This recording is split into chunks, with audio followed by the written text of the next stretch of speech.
From the glory days of the NWA to the birth of the WWF's family entertainment era to the Monday Night Wars and the rise of AEW.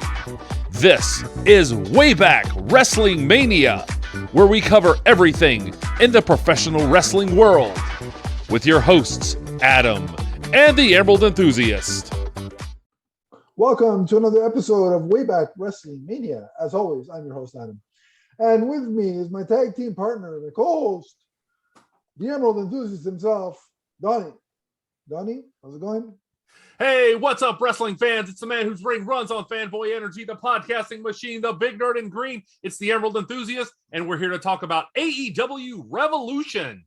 Now, when you say ring in this context, you're talking about a wrestling ring because it's a wrestling podcast. So. Hey, that's a very good point. I can just imagine your ring moving, like the actual ring moving. With the energy. I would actually do an exploding ring, and it would actually work. So yeah, and it would be green. there you go. Green mist everywhere. Yeah. Yeah. Kind of like when I have Taco Bell, but I digress. That's a whole other ball game. I don't know if our viewers want that mental picture. Yeah, there we go. So we just dropped from 8 viewers to picture in your mind. And since this is AEW, think of Jade Cargill. That's what I'll say. That's not a bad image at all. Or Ty Conti, which is also yeah. Or Anna Jay. I could go on because they're all multiverse wives, in my opinion. But I digress. We'll talk more about Jade Cargill, who actually is my favorite AEW women's wrestler right now. So we'll talk about that as we get into the show. That's why I mentioned her, because I know she's your favorite, and she's one of my favorites too. I can't wait to get the action figure. But yes, Revolution happened a few weeks ago. We're late, obviously, scheduling reasons, but we're talking about it, and that's the most important thing. Before we get to our review and thoughts on AEW Revolution, we do have some sad, unfortunate news in the world of professional wrestling to report, and that is that Scott Hall, who, if you were a WCW fan in the late 90s, early 2000s, you'll know who Scott Hall is. But if you are a hardcore WWF/WWE fan, you will remember Scott Hall as the bad guy. Razor Ramon has sadly passed away due to 3 massive heart attacks that were brought about via complications from hip surgery.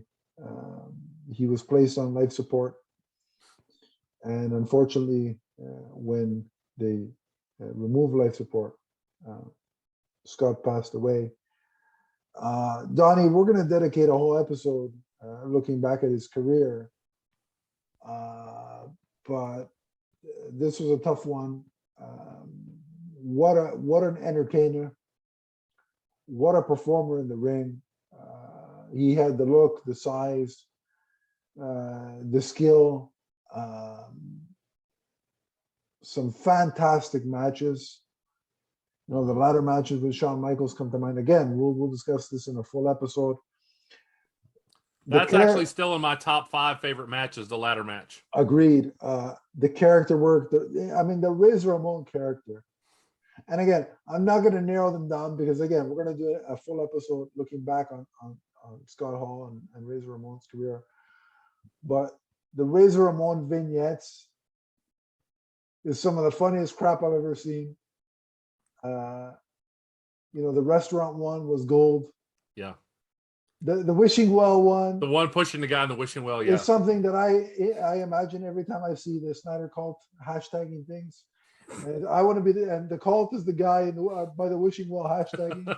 And I'm the guy pushing him in saying, get over it. But I digress. But yeah, I mean, those vignettes, just a fantastic performer. All around, in ring, on the mic, whatever you want to call it.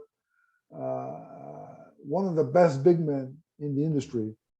And it's a terrible loss, especially considering the fact that, Scott, like a lot of human beings, was not perfect, Mhm. but I respect him immensely for overcoming his personal demons in the later Yeah. years. And he had a lot of those, but Yeah. he was able to survive those. And it's so frustrating that his life ended because he goes in for hip surgery, something that's obviously a positive that was intended to help him, improve his quality of life. And then that kicks off a series of bad reactions that leads to his death. So it's, I think, frustrating for a lot of fans that that's the way it ended. Indeed. But any positive memories that you want to just quickly share? I want to encourage people, and I'll talk more about the ladder match and the NWO later on. I want to encourage people to watch his AWA work, because I'm old enough to remember him before the Razor Ramon character. You would not believe the way that he transformed himself unless you go back and look at him as just Scott Hall. You look at him in the AWA, and he had, the Magnum TA mustache, and I've seen pictures. Yeah. Yeah. And he looked very different. He moved differently. He wrestled differently. And when he came to the WWF, and all of a sudden, he's like a Cuban immigrant. Yeah. And I'm like, Scott Hall is?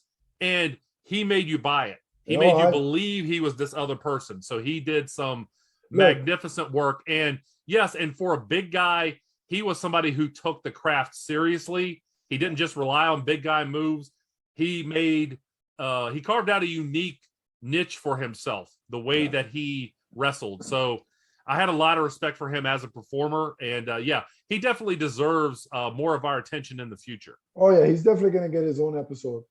But what a talent! And it's sad the way it all turned out in the end. But I will say that I know I usually save this for the end of the show, and I'm not doing this jokingly. I mean this with the utmost respect. Scott Hall and Razor Ramon is forever.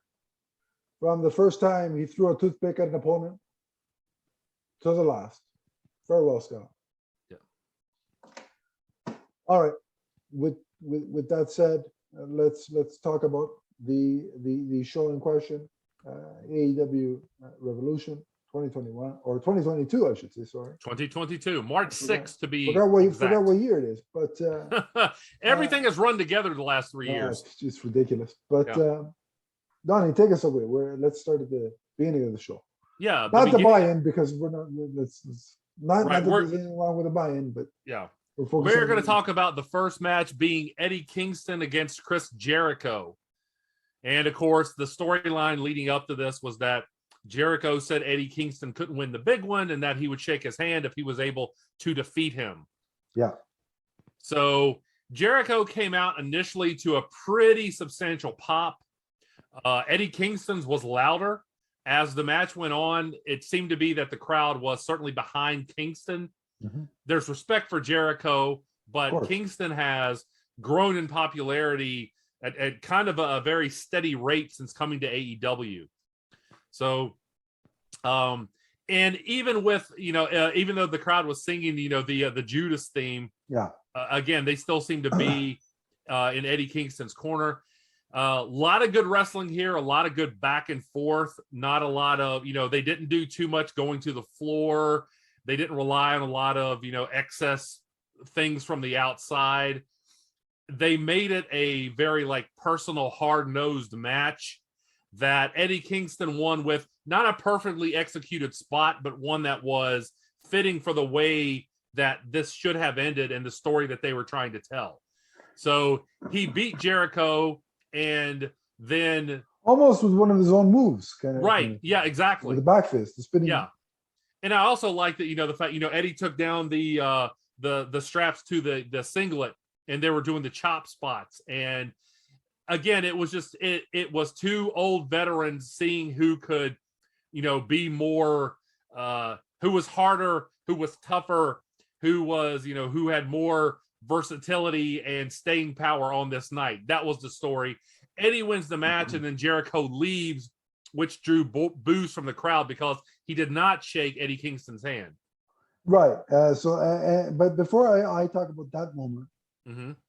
the every time those guys go into like a alternating chop fest, Mm-hmm. my chest hurts. Like just the sound makes my chest burn. Well, some of the time, Daniel Bryan in particular, he seems to like just relish taking those shots. He'll let his chest look like hamburger by the time it's done, but he'll just keep doing it, And so, yeah, anyone who doesn't think that pro wrestlers are tough as nails, all you got to do is look at their chests after a match like that where they have exchanged chops. Again, these are tough guys, regardless of whether the contest is legitimate athleticism or not. It doesn't matter that it's a worked show. Absolutely. And I agree with you that I like that they kept things grounded in the ring as opposed to going outside and doing these, flips off the top rope, etc. And that.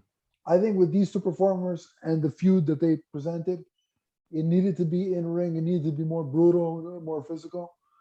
I did like that Jericho went with some old school moves, like he did the lion tamer. Yeah. The walls of Jericho he did as well. Right? He missed. He kind of fubbed the spot when he did the off the that was the lion salt. What is it? The lion salt. Yeah. And I actually kind of missed a little bit. I thought it was over though. When he hit the walls of Jericho, they did that very well, and it looked like Kingston was going to give up. So because you see when he hit the move, Kingston had to adjust it, like he had to move himself.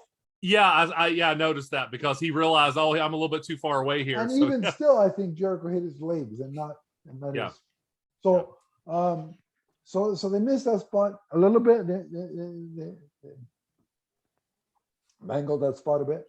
But I like seeing the classic Jericho moves. I thought it was great. But yeah, I appreciated the tone and the hard-hitting grit to this match. Mm-hmm. And the non handshake at the end by Jericho sets up his another heel turn. Which we'd see play out more on the next Dynamite, but he's definitely going full heel, it seems. Mm-hmm. But yeah, anything else specifically you want to point out about the match? No, I just think that was a perfect way to open the show because there was a lot of energy that they brought. I don't think that they overshadowed the main event, but they got the crowd ready, and they did set a certain standard for everyone else during the night. Yeah, I agree. So what would you rate the match? If we're talking out of 5, I'd give it a 4. Yeah, same. I'm going to give it a 4, mainly because of it was a great match, solid work, a couple of spots where they botched a little bit. So that's why it's not higher than a 4, but a 4 is still solid. Yeah. So, yeah. Okay, so next up we have for the AEW Tag Team Championships, Jurassic Express versus Red Dragon versus the Young Bucks. So this is the exact opposite of the match we just talked about. That's a good point. Yeah. Doesn't mean that it was bad. In fact, it was quite good, but this was more of a lucha libre / Japanese wrestling type of scenario. First of all, you have 3 teams in the ring at the same time, which I'm not always a fan of because I don't necessarily think that everybody has the room to do what they need to do. But all of these teams worked hard. There was just, we would be here for an hour if I tried to describe all the spots in this show. Oh, yeah. But of course, the storyline was that Red Dragon and the Young Bucks were quote unquote, teaming up. But every once in a while, they would try to double cross one another. And so slowly their alliance eroded, and you saw that play out as the match progressed. Yeah, and I like from a storytelling standpoint that they tried to team up to take down the big guy. They tried to take out Luchasaurus, right? Which is smart. Like if you look back to any battle royals or Royal Rumble or things of that nature, I sound like Vince McMahon when I say things of that nature. But anyway, right. when you look at those kind of things, the strategy is take out the big man first. So that made a lot of sense. But like just the tempo and the energy in this match, like I was tired after watching. Yeah, exactly. As if I was in there, you know. But is there one spot that stood out to you that you want to highlight? Well, and it's a spot that I have mixed feelings about. And I'll say this: when Luchasaurus does his flip from the apron to like the crowd on the outside, it shows you just how amazing his athleticism is. At the same time, we've seen so many wrestlers get hurt doing things on the outside of the ring that I think to myself, I like the fact that you can do this. I think you do it too much. And I'm going to go back, and I'm not going to sidetrack what, our coverage of this match. I really think Luchasaurus is ready to be a single star. And I think there's enough big guys in the company now, people like Keith Lee, people like Wardlow, what I think there would be great feuds for him now to where he wasn't always wrestling a smaller guy. Yeah, and I can see him in a title picture, whether it be the TNT or even the World Championship at some point. By the way, they did a promo recently where right before this, where Jungle Boy was like, "I love a good three-way," and Luchasaurus looked at him and was like, "Huh?" And he goes, "Match," and Luchasaurus was like, "Oh, okay." Yeah, because I was like, poor. When he said that, I'm like, poor Anna Jay. I don't know. Yeah, it was like, I just love Luchasaurus was like, "Huh?" Luchasaurus. And then Jungle Boy. Oh boy, never mind. Yeah, let's not go there. PG-13. Let's keep it PG-13. So more visuals that I don't think I needed. But anyway, no, thank you.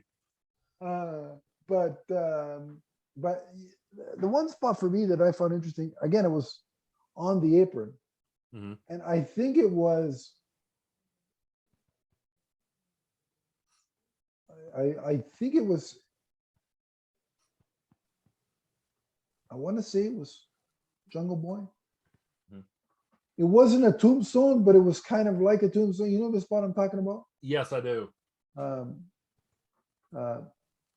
By the way, I also want to point out that Bobby Fish did a lot of good working the crowd in this match. I noticed that on the ring apron. But anyway, back to what you were saying. But that move where it was like a kind of almost pile driver kind of thing on. It was like, it's like a reverse. I don't know what it's called, if it has a name, but it's like a reverse pile driver type of deal, right? Kind of thing. You know the move I'm talking about, right? Yes. Every time they do that on the apron, I'm like, I mean, wow. I mean, look, when it works and if nobody gets hurt, it looks fantastic.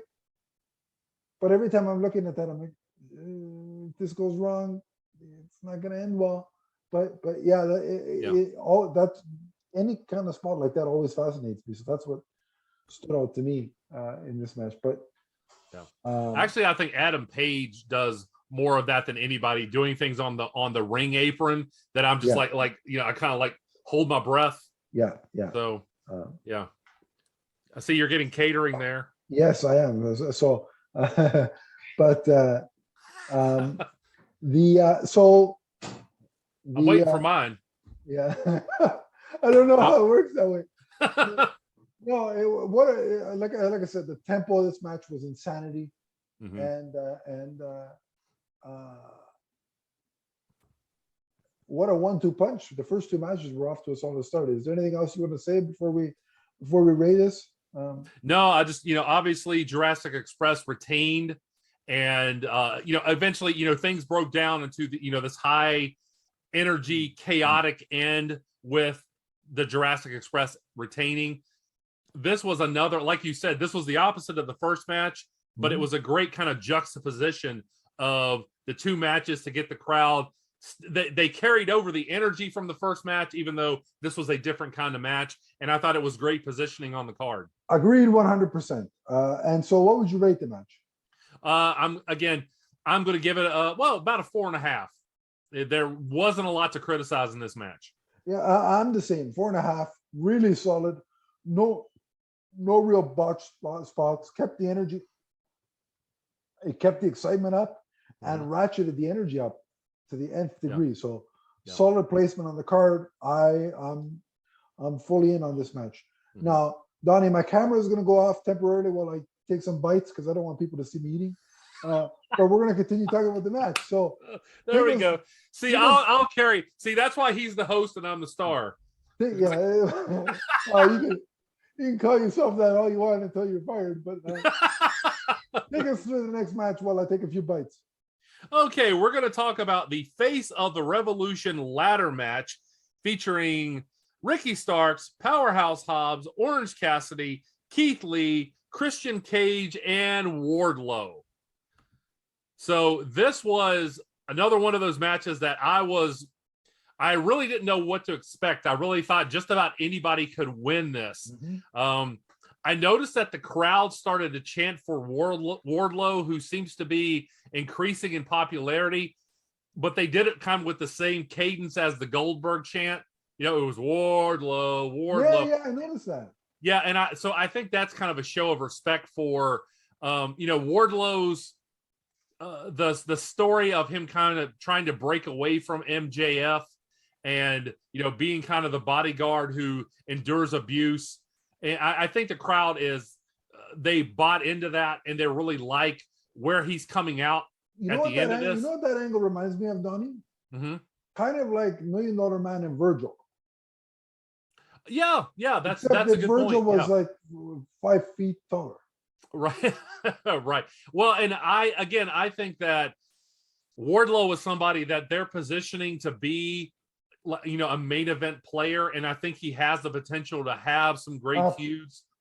Yeah, I think the issue was early on is that there weren't a lot of big guys in AEW, and so you worried about the couple of big guys that they did have. If they had, if they could be a baby face, if you're wrestling a much smaller guy, do they have somebody who could work their style? I think they have enough bullets in the chamber, so to speak, and they could do that now, pulling the trigger on people like Wardlow, Keith Lee, Luchasaurus, and have some really good big man matches. Mm-hmm. So I will say that I'm going to deduct points, and I know that some people will disagree with me. I hated the spot where they were all just kind of standing there and letting Orange Cassidy do his ridiculous little shin spots. Whatever. I just, obviously, I mean, he did not win this match. Wardlow won. I don't know how I feel about, the multiple ladders But Donnie, I don't understand why. Okay, in a match like this with the competitors that he was facing, yeah. How do we find Orange Cassidy believable as holding his own in that match? No, I don't know. Yeah. But like I said, I did like the fact that Keith Lee kind of threw him around a little bit and was just like, I don't have time for this silliness. As he should. Yeah. I'm just so fascinated by like both Keith Lee, obviously, and Wardlow. Yeah. They're so big, but the efficiency with which they move. I like when Keith Lee hit the Beal on Orange Cassidy. That was pretty amazing to see somebody as big as Keith Lee move as fluidly and as lightly as he can move. It's pretty amazing. And also the slams, from the rear grab. Again, the name is escaping me.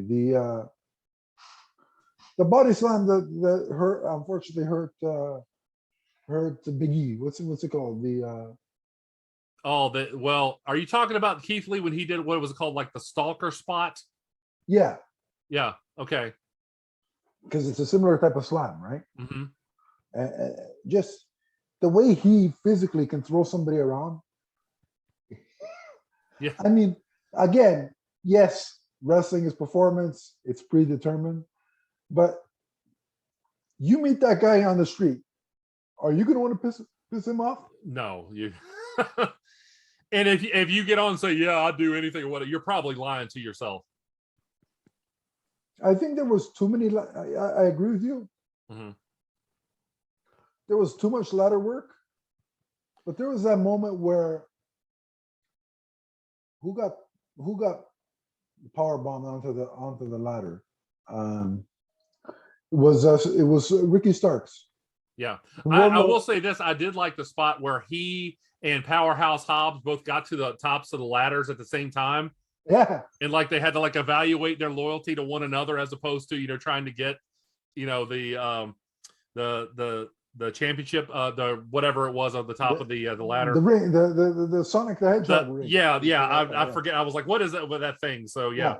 But you know what caught my eye? It was or ear, I should say, was Taz's commentary in that moment, because he's like, well, whoever grabs the ring, I'm good because they're all part of my stable. Like it's right, yeah. Which is like, that's the truest response. Yeah, whoever wins, I win too. So right, but yeah, I like the fact that they had a pause and they like reflected on their loyalty, and then But yeah, the thing that hurt me the most in this match was the power bomb from Wardlow on Ricky Stark onto the ladder. It's like, oh, yeah, that's gonna hurt your back. And I worried about the ladders a couple of times, whether they could support people as big as Wardlow and Keith Lee. I was like, are those ladders going to buckle? Because we've seen ladders buckle under big wrestlers before. So, well, we've seen rings collapse too. So, right, yeah, but and Wardlow, he was able to get that and celebrate with the crowd, and I think that the crowd is really buying him as a hot baby face, and I think he just has unlimited potential, and I can't wait to see the eventual feud between he and MJF. Well, you know what's funny about that, Donnie, is that they were cheering for him before what happened later on, which is impressive. Mm-hmm. And correct me if I'm wrong, but didn't he come out of the babyface tunnel for this match? That's a good point. I believe so. I didn't like really. It really didn't register who was coming out of the. He even made a face. Like he even looked back and is like, "Oh, okay." And he's like, That's a good point. That's some really subtle storytelling right there. Good pickup, man. Yeah. So I was really shocked at the pop he got before what happened with MJF later on. Mm-hmm. Is there anything else you want to comment on about this match? No, like I said, there were a couple things that I didn't like, and that knocked it down a couple notches for me. But I also saw mainly everyone in this match. I was a fan of everyone with the exception of Orange Cassidy. So a fan of everyone in this match, and I thought that they all worked together well. And I'm glad Wardlow won. It was unexpected. I thought Keith Lee was going to win. Right. Well, and at this point, though, Keith Lee, there's enough newness there that I think there's plenty of interest in him, regardless of whether he wins that. I mean, but Wardlow, I think they're positioning him, and we may see a Keith Lee Wardlow feud someday, and I'm all for that. So, I would think that Wardlow has to get another shot at the TNT title, right? You would think so, yeah. Like I think he's going to dispatch MJF first, and then he'll get a rematch. But with that all said, what did you rate this match out of 5? And by the way, with him winning this, he gets a future championship match, right? He already got it. He already got it on Dynamite. Oh, okay. All right, because I haven't been able to watch Dynamite yet this week. Oh, okay. And he lost via interference from MJF, of course. Well, that's good storytelling. You got it. Like I said, they're building that up. That's going to be a big money feud for them. Absolutely. Yeah. I'm going to give this one a 4. Like I said, it probably would have been higher without the nonsense from Orange Cassidy, but I thought it was, again, outstanding work. I really like, first of all, let me say this. I don't think there was a bad match on this show. Some were better than others, but this company has established its own flavor. They give the fans what they want, which is really good wrestling. They haven't always told good stories, but they really give you their best effort, and they've hit more often than they've missed. And I think you look at AEW Revolution, this is the product of all that work over the last couple of years. And I have to say about the reason why I think their pay-per-views have been pretty much all really stellar to this point is because there's not as many of them. That's a good point. That plays a big part. But I'm going to give this a 4 as well. Solid match. I like Orange Cassidy in spurts, and in certain situations, this match was not one of them. Yeah. So that's why I take a point off. But yeah, what was next? Next up, we have for the AEW TBS Women's Championship, Ty Conti with Anna Jay versus Jade Cargill. Yeah. All right. You know I have to do it, Donnie. Okay. I have to comment on the start of this match because, and I'll quickly turn my video on again before I finish eating because I have to do something and it requires video. But Okay. there's a moment, there we go. There's a moment in the match at the beginning when, they're doing the face-to-face, stare down, talking trash thing. Yeah, I know where you're going. And Jade Cargill kisses Ty Conti, like she plans to kiss on him. And at that moment, I'm like, I know this is pay-per-view, but when did we transition to HBO Max? Where's this going? Not that I'm complaining, but I will say both these ladies are on the list. Yeah, that particular visual was all over Twitter that night. So. I'll be back. Describe the match. Yeah. But I will say this. I mean, it was something that it was Jade Cargill playing mind games. Obviously, Ty Conti did not take it well. Me, I'll tell you that much. I don't think you're the only man to feel that way. But, it was when she did that, Ty Conti, she took that as, a show of aggression, which is what it was. And they had a really stiff back and forth match. And Jade sold more for Ty Conti. I've noticed that lately, that she's doing more of having situations where she's in trouble, where she's a little bit more vulnerable for matches. And this comes with her improving with every match. So, and, it's a tough spot on the card to have that many good matches in front of you. But I thought that they both worked very well together. And a lot of improvement from both of them. And eventually Jade wins with the Jaded. She's still undefeated. And I've got to believe now that with Thunderosa being the women's champion, that they're going to position Jade for a feud with Thunderosa and probably a title reign in the near future. No. So my thing is that Jade is, I think, in ring, she's phenomenal. Mm-hmm. And she's got the total package. The look, the move set, right? In ring, like she's got everything. What is she now? 29-0? Mm-hmm. Okay, so 29 or 27. I think it's 29. A couple of thoughts that I have is, are they going to give her a Goldberg style streak? It makes sense that they would, and whoever beats her, that would be almost like having a title reign. Even if they beat her and the title is not involved, you're going to remember the person who finally overcame the power of Jade Cargill. Now, the fact that they're positioning Ty Conti so well, mm-hmm.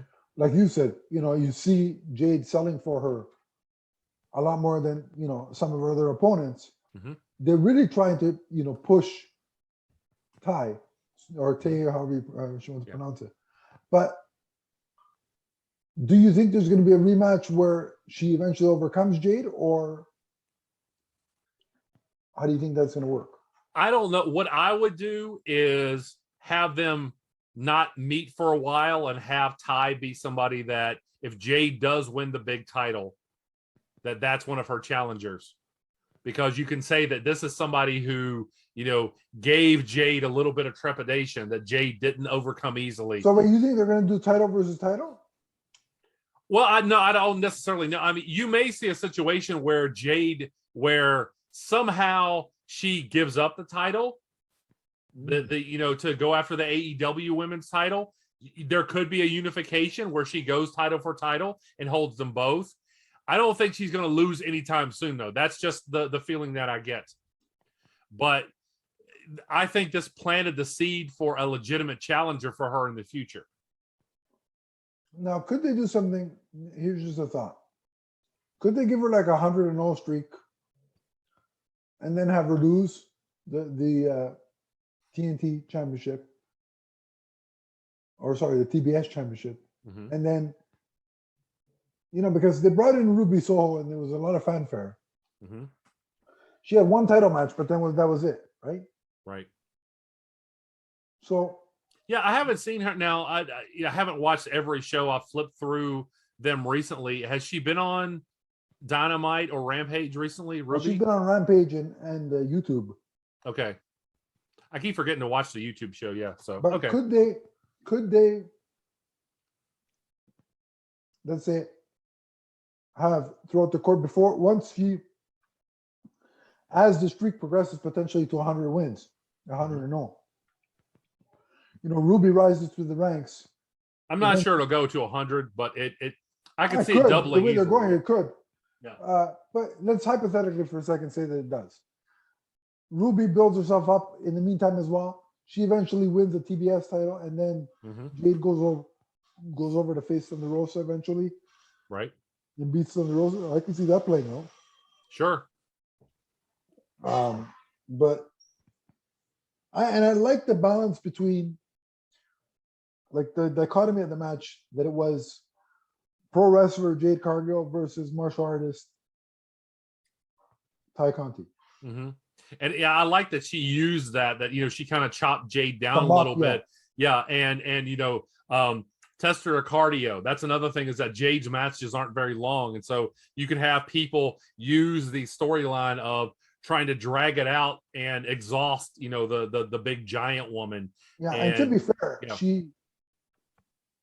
on purpose, she's faced a lot of jobbers isn't the right word, but some of them have been jobbers that, she goes in there and within 2 minutes the match is over. So right. And that's how you're building up, somebody who is, she was an unknown product really before she came to AEW, trying to establish her as somebody very important within the women's division and the company. I think they played their cards right with her. And I chuckled when Jade came out, she was dressed as the Mortal Kombat character. I liked it. Yeah. I mean, that's actually how I knew her, was through that Storm cosplay. That picture, goes around a lot. Also, it was funny because JR was like, she looks like a superhero. And then, who is it? The color commentator was like, or a Mortal Kombat character. Yeah. He's correcting JR with the appropriate geek terminology. And just so you know, multiple times I have tweeted at her, please cosplay Joe Mullane. Any response? She has not responded yet. And I'm like, I'm going to keep tweeting until she either does it or she gets tired of me and blocks me. But I'm like, you would be such a perfect Joe Mullane. I would love to see that. So, Donnie, she may powerbomb you. She's probably strong enough to. If she cosplayed Joe Mullane, though, I'd take a power bomb just to be able to see that. So you'd probably let her. If you don't know who Joe Mullane is, by the way, she's a Green Lantern. If you want to hear more about Green Lantern, you can join us on the Emerald Echo podcast, available right here on YouTube. That's part of the Multiverse Musings podcast network. That is the Emerald Echo podcast, where we talk all about the happenings in the DC universe involving your favorite ring slingers, the Green Lanterns. Your first plug of the day is so long into the. I'm impressed. It took this long, but no. I thought it was a solid match. I thought the competing styles were good. And while I think Ty Conti can be a champion at some point, I think it's still too early for her. So I expected Jade to win this match. Yeah. And she did with just a thunderous Jaded. Yeah. And I love the pitting combination, how it's like, she has that air of superiority. She's like, because she's basically sitting on you. And it's like, yeah. I mean, like she plays the role well. Oh, she's a great heel. Yeah. She has sold out to her persona, and I really appreciate that. Yeah. Even on Instagram, she plays the heel, in her posts. And I'm like, bye.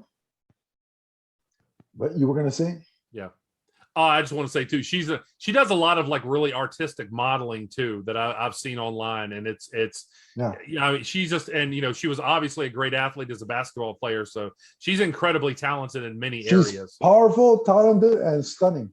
And so Yeah. And she's come a long way on the mic too. She's a lot more comfortable. Oh, for sure. Yeah, even having Smart Mark Sterling there, which I think has been a good move as well, having somebody there to kind of, be that person that she plays off of. She has really come a long way. So, I mean, there were points where in recent promo where he's talking and she eventually tells him to shut up, which I think is hilarious. Yeah. And she takes over. So, yeah. Yeah, great heel persona. It definitely works. So, anything else you want to say about the match, or nope? I think we're ready to move on to the match after. What would you rate it? I'm going to give it a 3.5. I thought it was it was serviceable, and like I said, Jade Cargill's my favorite female wrestler at this point. I thought they did a great job. It was a little shorter than I thought it would be, but at the same time, they had a tough task in following the matches that they did. So, I agree with everything you said. It's a 3.5 out of 5 for me. Not a bad match. It was very serviceable. I think both performers came off looking good and still strong. And I could see a rematch in the future where, Ty gets the upper hand. mm-hmm. Yep. Yeah, next match. So now we move on to CM Punk versus MJF in a dog collar match. And I just want to say that for me, this was the match of the night. Yeah. As many great matches as there were on the show. Obviously, us doing the podcast here, I'm a fan of wrestling for over 40 years. And I definitely like old school wrestling. You've seen more of these than I have. I've seen quite a few. This actually was reminiscent. It reminded me of an old feud between Roddy Piper and Greg Valentine. And they had some really brutal dog collar matches. And I actually had one on an old VHS tape. And I wasn't exactly. I thought you were going to say you had a dog collar, and I'm like, why? Just in case people step out of line. But okay. No, I actually had one on a VHS tape. And I remember wondering where they were wrestling. And the crowd started chanting, Piper, Piper, Piper. And I was like, all right, Georgia. So anyway, the accent made it obvious. But MJF trolled the crowd a lot. I mean, he has just magnificent heel heat. He can really get under people's skin. Absolutely. And actually, CM Punk walked out. It was a different theme this time, wasn't it? It was his Ring of Honor theme. Yeah, right. Okay, I knew it was familiar. Right. That's actually where I became familiar with CM Punk. If you've never seen the promo that he cut on Raven, find that on YouTube. It is amazing. Wow. Now, not everybody likes bloody matches like this, and I do understand that there's concern about that, but this just played out magnificently. And another thing I want to point out here, at times I've seen, because they've done other dog collar matches in AEW, if the chain isn't long enough, it really hurts the wrestler's mobility. This one was long enough to where they both moved with it well, and they were able to execute what they wanted to, and everything looked fluid. I will say at times things, AEW can go a little bit overboard with the blood. Like performers, I think performers do bleed too often in AEW. Like it's almost done like to spite WWE because Vince won't allow it. So like, all right, they're not doing it, so let's do it in excess. But having said that, that's a good point. Having said that, in the context of this match, I thought it was appropriate. Yeah, I mean, and obviously it looked like, MJF, somebody who in his mind has been slighted by a former hero and doing everything he could to like take this guy apart. The end came when Wardlow came out seemingly to help MJF, and he actually just threw the Diamond Dynamite ring into the ring, into the ring, and of course CM Punk got it. Yeah. And the So- crowd was delighted when they had that visual. Absolutely. You know what? I got the authenticity of Tony Schiavone and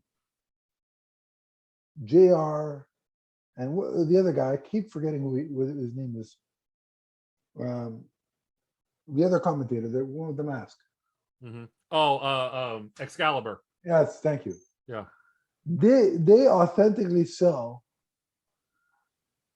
pure euphoria and enjoyment by watching MJF get his ass kicked. Yeah. And didn't the crowd chant "You deserve it" at one point? Like Yeah, Punk yeah. was whipping you. Yeah. Yeah, when Punk was whipping him with a chair, and when there was a moment where Punk like spread MJF's legs open and then like stomped on his nuts, Yeah. or did like a leg drop to his nuts or whatever, and all you hear is Tony Schiavone, and I burst out laughing. Do it again. Yeah. Well, that's all the part of selling this aura that MJF creates. So, and listen, I've said it before. I'll say it again. In terms of modern day current performers, MJF is the best heel easily. I would agree. I think it's a no-brainer. Barring injury, I don't think there's any way that he doesn't have an AEW title reign in the future. So It's either injury or him leaving to WWE that would prevent him from getting a AEW title shot, in my opinion. But there was a moment where,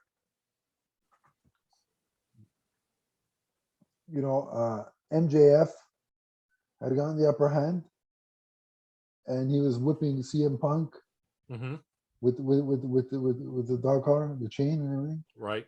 And he gets the mic, and he wants he wants Punk to say something or apologize or something. And Punk's like, "You're an a-hole," I won't say the word. "You're an a-hole, Max," or whatever. In the middle of the match, bleeding profusely, and it's Exactly. I found that so funny. Yeah. And I gotta say, there was one part where even I was gritting my teeth and like cringing a bit, and that's when I think MJF was using the chain to break it. That's gonna. That had to sting. Like, listen, you can say it's predetermined that it's all scripted, but somebody's doing that to your face with a chain.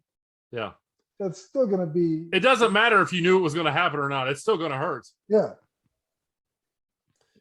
So Punk picked up the win via pinfall. And again, for me, this was the best match of the night. Obviously, I gave this 5 stars. I thought this was magnificent. Now, I got to say, Donnie, because recently,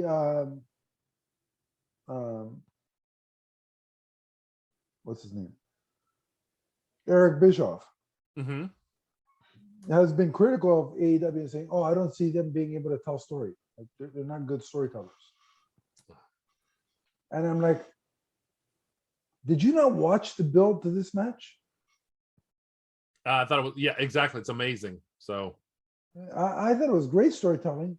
And I think you could say that about AEW early on. They didn't have their own brand. It's like they were trying to like fit things from different places together. Yeah, but to say that now, I think that's... But not now. Not they are, AEW has definitely made themselves a viable option to WWE.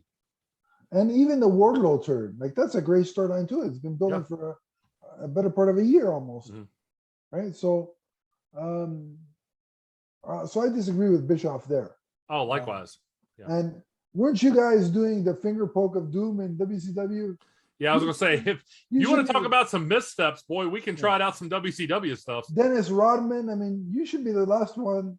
I mean, all due respect to Eric Bischoff, and he's the only one that almost put WWE out of business. But you've been riding the coattails of the NWO for 30 years, 25, 30 years. Yeah, no, I definitely don't agree with that. I think that AEW has come along and they have filled a hole for a lot of wrestling fans who either weren't as big fans of WWE as they were before, or they just got disenchanted with the company and they wanted something else. They wanted something that was more wrestling focused as opposed to superstar focused. And this is filling that void for them. I agree. And so in regards to this match, I agree. It's the match of the night, and it's a 5 out of 5 for me. Mm-hmm. This is the kind of match that I think you watch over and over again. Oh, yeah. So next up we have for the AEW Women's Championship, Britt Baker versus Thunderosa. Gotta give Thunderosa credit for selling her energy. She seems very realistic. It's like you can, even with the paint on the face and stuff, this is somebody who's a serious competitor. She sells that a lot. And, a lot of times the crowds have, despite the fact that Britt Baker's a heel, they have been in Britt's corner. A lot of people chant for her. This time we actually heard the dueling chants.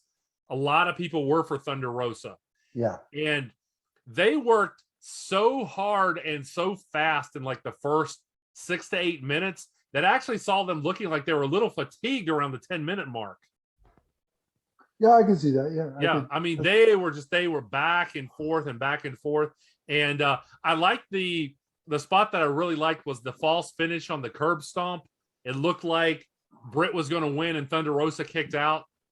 The crowd really reacted to that. Yeah, I thought it was over there too. Just to go back on what you were saying, mm-hmm. I think there's an authenticity to Thunderosa. Like she's got that. She really plays up and puts the importance on her heritage, and I think that connects with people. Yeah, it does. Yeah, because it's very realistic. Mm-hmm. Also, I think there's a reason why. At the same, even though she's a heel, people like Brit because it's that whole thing of she's a professional wrestler, but she's also a dentist, mm-hmm. and you gotta admire the fact that she's doing 2 professions. She did wrestling, but also put herself through school for dentistry. Mm-hmm. So, you gotta admire her and respect that, even though she does some dastardly things sometimes.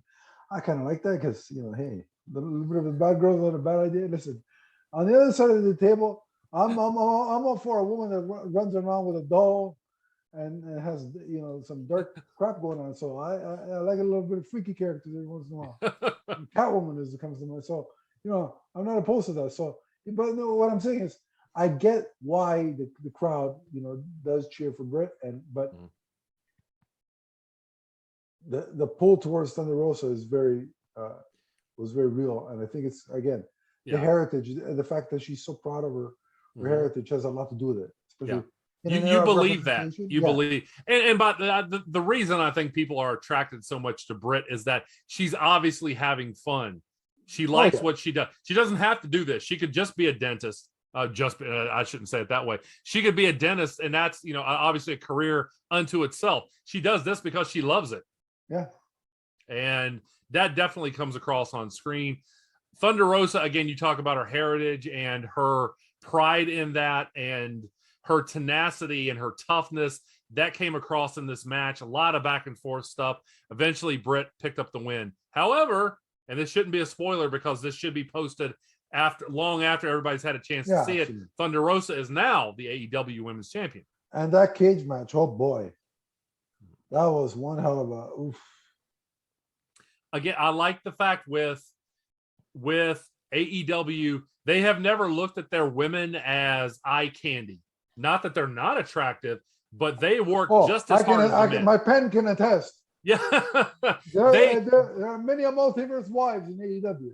Yeah, they don't have them there just to be window dressing. These are serious, dedicated athletes, and it comes across every week. Don't get me wrong.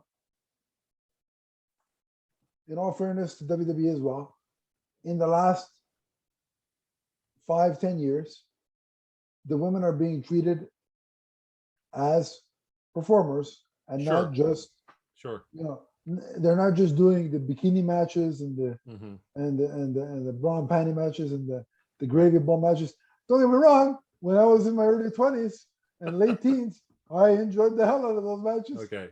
Uh, We can but- disagree on that. I was just like, oh my gosh. Like but there was honestly, the one at WrestleMania, the one that got me was, and I can't even remember who did it, was a pillow fight match. right? No, but It was awful. keep in Anyway, mind, I was in my teens. I get it. Early 20s. Hormones were even higher than they are now. But I digress. But so yeah, I appreciate. Hey, listen, Stacy Keebler, hello. So I appreciated that kind of stuff. But we're in a different place now, and these ladies are putting in the work as like the in-ring work, and they should be treated with the same fanfare and respect that the men are. And Mhm. AEW definitely does that in spades. And that women's match, the main event, the cage match. I mean, I didn't say when it was over. I didn't say that was an awesome women's cage match. I just thought that was an awesome cage match. Yeah, exactly. Yeah. They're definitely on par with the men. They on equal footing in AEW. Yeah, yeah. We've had occasions where the women's matches have been the best matches on the card. So, And of course, like with Back to Revolution, you knew that with the interference and the kind of dubious finish, mhm. that there was going to be a rematch. Yeah. And the finish of this match actually threw me for a loop because I fully thought that Thunderosa was going to take the title here. Yep. It looked that way at points. This was definitely a match where, Britt Baker looked like she was in jeopardy multiple times. Yeah. But the crowd was really into that when Thunder Rosa kicked out of the curb stomp. They were definitely into that. So, yeah, obviously, I think AEW has won here with this feud, and they got another great match out of Britt Baker, and now we have a new women's champion. Obviously, I think that the fan base is buying into this feud. Do you think the feud continues? It could for a while. Very interesting. Yeah. No, it was a great match and a great follow-up 2 weeks later. But both ladies are just at the top tier performers and put on a solid match. So, is there anything specific you want to mention or anything else specific? No, I'll give this match a solid 4. I thought it was very apropos for the AEW women's title, and I thought it had an overall good effect for the division. I'll give it a 4.5, mainly because, like you said, they started like a house on fire at the first 10 minutes, and then the close finishes both ways, the kick out from the curb stomp, all edge of your seat, wondering which way it was going to go moments. So I got to give respect to that. So solid work, and they followed that up with a 5-star match 2 weeks later. Okay, so next up we have Jon Moxley versus Bryan Danielson.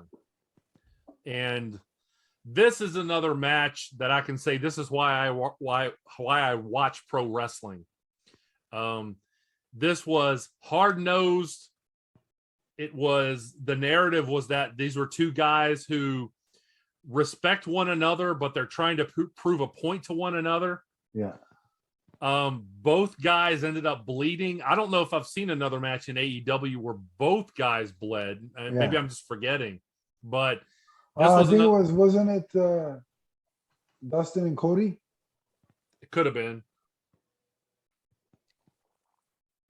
but they exchanged a lot of their usual patented moves, a lot of really stiff blows going back and forth. And, the storyline here And it's ironic because it reminds me of an older storyline from WCW. The storyline here is that you've got these two guys who there's floated this idea of maybe we should be a tag team, and they're kind of feeling one another out. And it reminds me a little bit of a storyline that was the formation of the Blue Bloods, which was Bobby Eaton, by the way, rest in peace, Bobby Eaton, and William Regal. And there was a point in that storyline where they wrestled one another, and Bobby Eaton got the upper hand on William Regal, who previously had said, no, I don't want to be a tag team with you. But Bobby Eaton impressed him, and they became the Blue Bloods. Yeah. And I love the fact that, Bobby Eaton, who was from Alabama, and all of a sudden was like, oh, I'm English royalty. That's why I love wrestling. The ethnicity changes are astounding. Exactly. But John Moxley picked up the pin here, and then guess who we saw? The aforementioned William Regal. Yeah, because those two wouldn't stop fighting, and he came out like the parent to stop it. Yeah, exactly. And he got a massive pop. He's like, "Don't make me turn this car around," and he exactly. Yeah, and I like the fact that, and he even got in their faces and got some of his blood on, some of their blood on his face. Yeah, I don't know he about was this exchanging of blood during a pandemic in this way. It's a little creepy. Yeah, I had the same thoughts. I was just like, and John Moxley biting people. It's like, really? Do you want to? Yeah. Do you really want to be doing that? Yeah, but this was, again, a magnificent match, and I like the fact that they used that part of the storyline afterward. This is another thing that when those two are in the ring together, the crowd is excited. Yeah, and that's the thing about these two performers is, again, because Bryan Danielson was in a bit of a sort of, you weren't sure, like, was he going heel? Was he not? Yeah, a good point. And I don't think the crowd really wants to boo him. So no, he was acting very heelish, and he can do that. By the way, he's one of those guys who I don't think this crowd wants to boo him. They don't want that yet. Definitely not. So I think this is the best course of action, teaming these two guys. And you got to think, you get these two stars together, you're talking about a main event tag team right away. And also the cool thing is, like, their styles are so different. Like, Bryan is very technical. Is like, he's like very much like a Bret Hart type of guy. Yeah.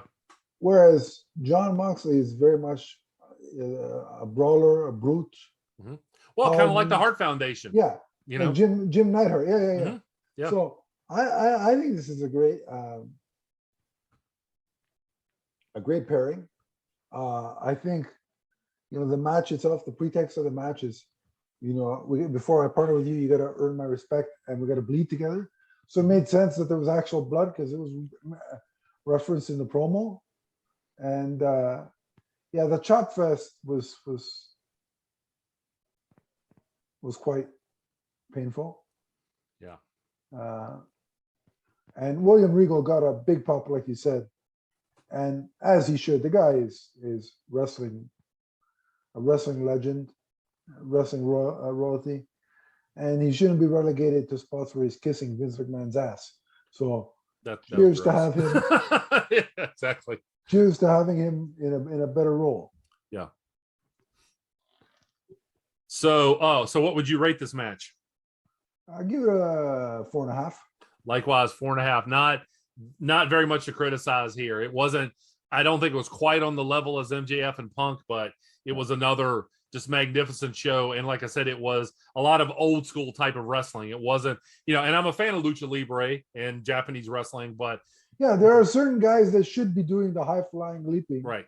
I don't think these two guys are that category. No, you don't need to do that. And that'll bring up something when we talk about the main event too. But 4.5, just amazing. This is another match that I think you'd want to watch over and over. So yeah, agreed. Okay, so next up, we have Darby Allin, Sammy Guevara, and Sting against Andrade Matt Hardy and Isaiah Cassidy in a 6-man tornado tag team match. And I won't say this certainly wasn't a bad match. It was probably the weakest of the night. For no other reason than because of all of the outstanding matches that they had to follow. Sure, yeah.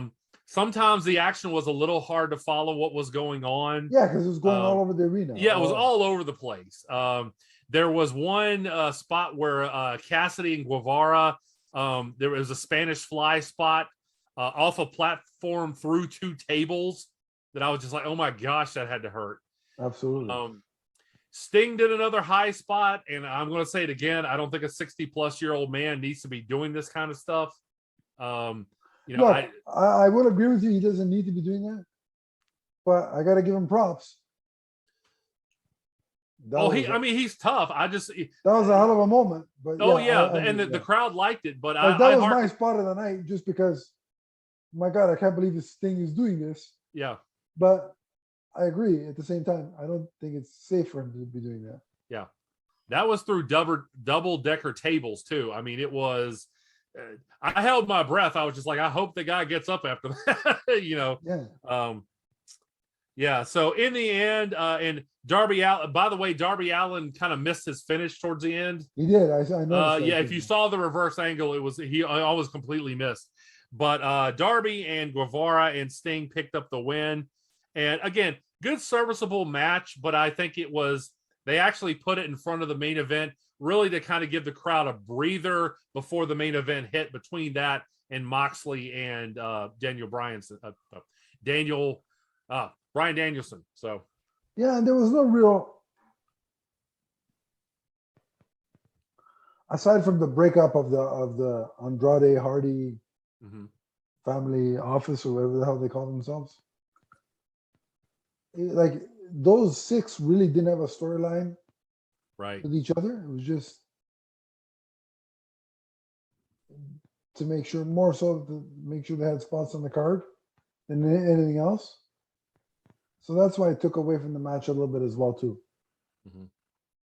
So yeah, I'm going to give it a 3. There were lots of good spots in the match. Again, it's one of those things where there are too many people going in too many directions, and these are the kind of matches that I have mixed feelings about, because you don't know what you're missing. It's whoever the cameraman decides to, or the camera people decide to be on at the time, is what you're watching. You don't know what else might be going on. So, yeah, I'll agree with that, Simon. I'll give it a 3 as well. It's a little too chaotic, but I appreciate those 2 spots from Sammy and Sting. So we are down to the big match of the night, that being Hangman Adam Page against Adam Cole, baby. That's right. For the AEW World Heavyweight Championship. And by the way, I've got one of the stars of this match was the crowd, because I loved the back and forth chant of "Let's go, Adam! Adam sucks." I felt very conflicted watching this match. Yeah, exactly. I thought about you during this match. I felt real good 1 second. I'm like, wait a minute. I can imagine this is like people on Twitter. Some people think I'm great, and the Snyder Cult think I suck, which is fine. That's right. I have some fans on Twitter, and then there are people, especially anti-vaxxers, who don't like me so much. Yeah, so, right. There we go. Yeah. Yeah, and I'm very fond with that. Kevin Sorbo is not fond of you. I can imagine. So you saw some of that, huh? Yeah. Oh yeah. Did you see the side note? There was a tweet by somebody put a picture of Kevin Sorbo and Lucy Lawless when they played Hercules and Xena. Yeah. On one side, on the other side, they put one of Kevin Sorbo's dumb tweets, and they're like, "Oh look, Lawless and brainless." And I thought that was the funny thing, but I digress. It has nothing to do with this. That's a whole different podcast. I just thought that was funny. So kudos to whoever tweeted that. Yeah. Yeah. So again, this match, both guys doing a lot of great storytelling here. The only thing I'm going to deduct is something that I don't like with a lot of modern wrestling is to see someone do their finisher a couple of different times and somebody kick out.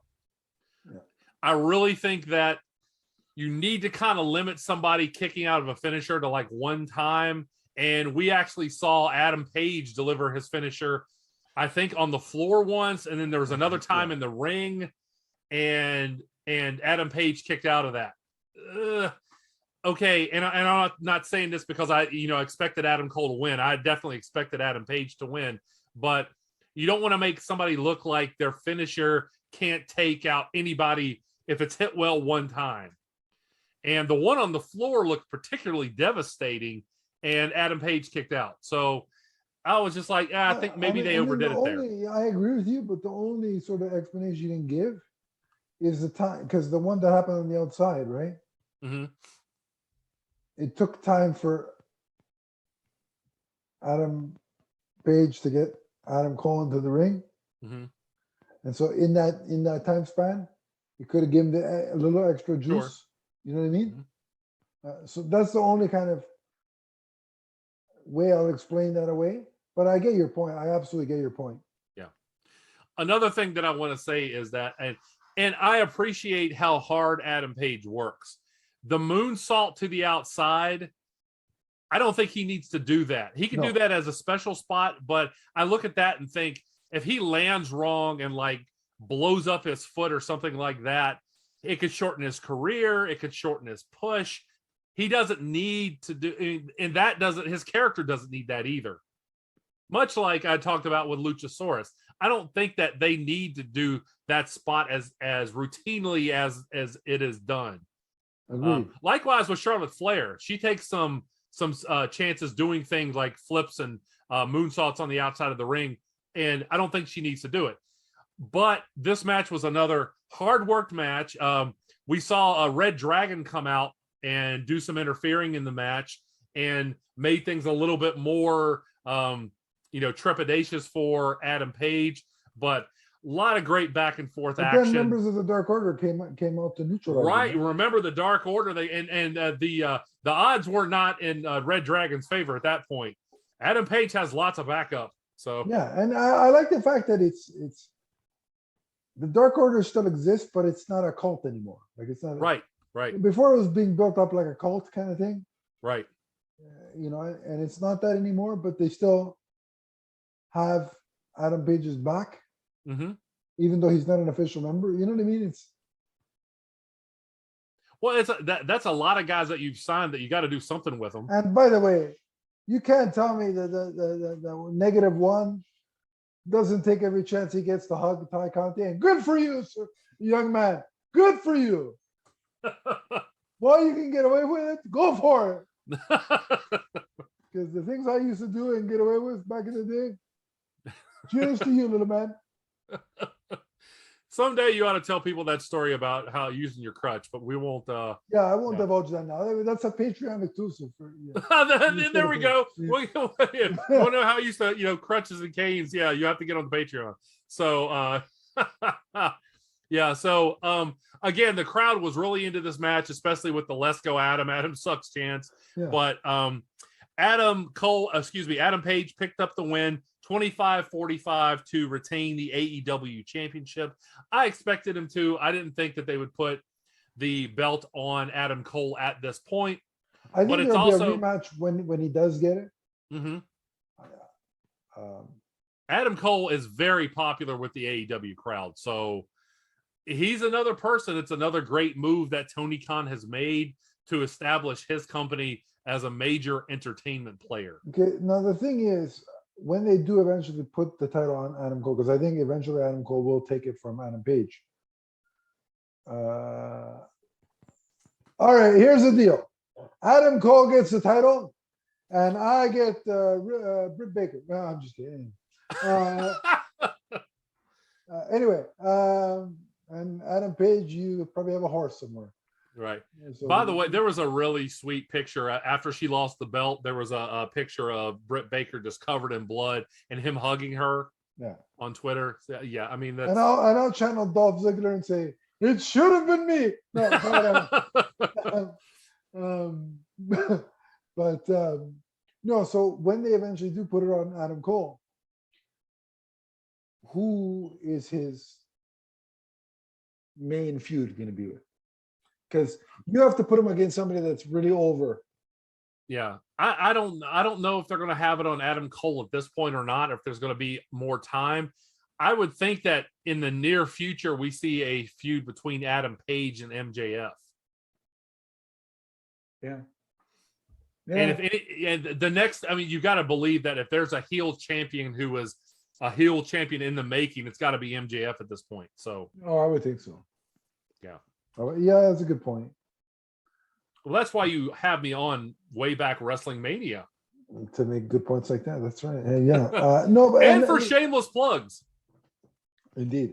And the reason I like this match too was and the outcome of Adam Page winning is that the build-up, which was strong again, was all about how back in their days on the independent circuit, Adam Cole always looked down on Adam Page and thought he was less than. So to overcome that kind of thing. Yeah. I like that they brought that out, and he called him the second best Adam. Well, technically, they're both second and third next to me. That's right. There you're gonna go. And also I like that there's still that every time Tony Schiavone commentates, like he's very anti-Adam Cole because Adam Cole resents his friendship with Britt Baker. Right. And so I like that's always thrown in as remember that? Remember that? But yeah, no, it was a speaking of there are, and I'm not going to go into it.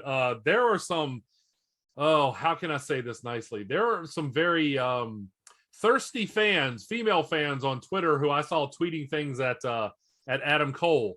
He's popular with the ladies, as is Roman Reigns. There are a lot of female fans for Roman Reigns out there. And yeah, listen, the ladies got to have their eye candy too. Sure, and that's fine.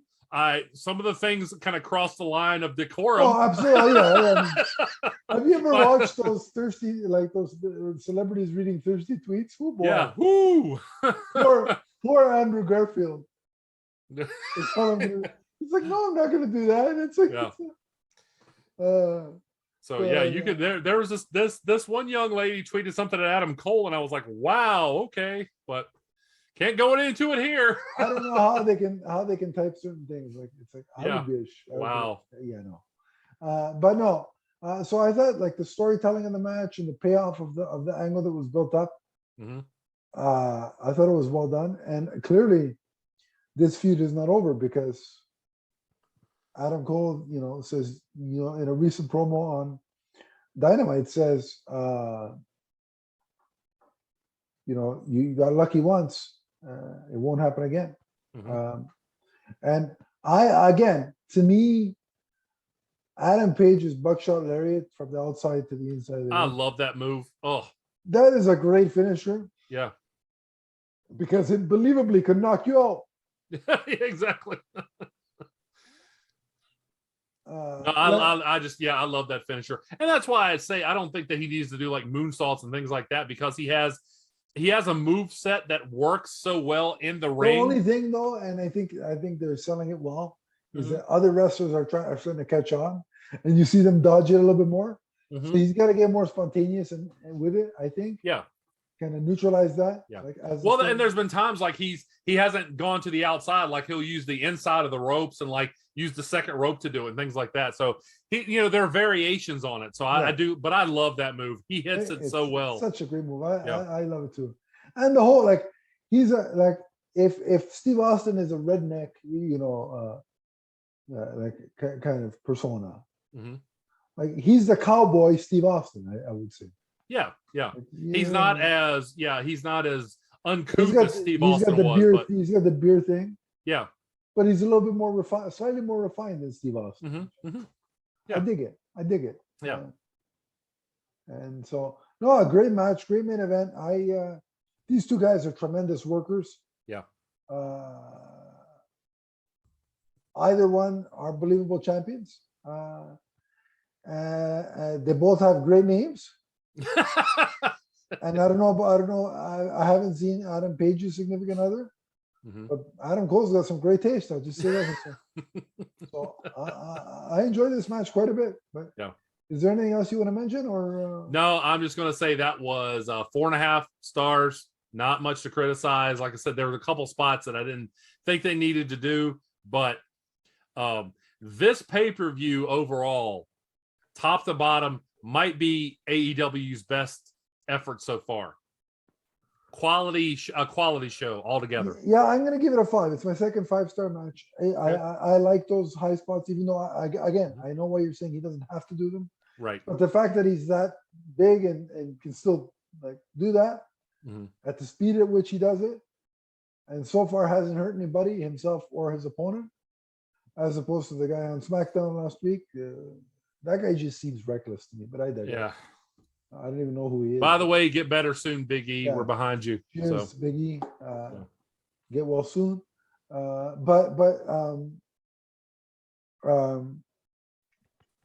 And that's cool. I saw some AEW people giving well wishes to Big E is such a revered person in this business. I think everybody loves him. Everybody. Yeah. But yeah. So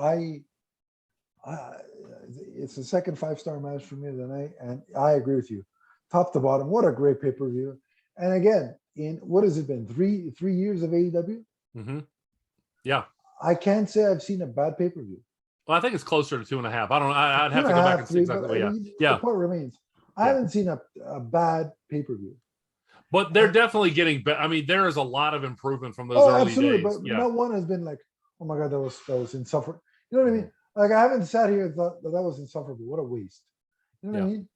And so you really got to commend them for their consistency. And I think why they're so successful at their pay-per-views is because they don't have that many of them.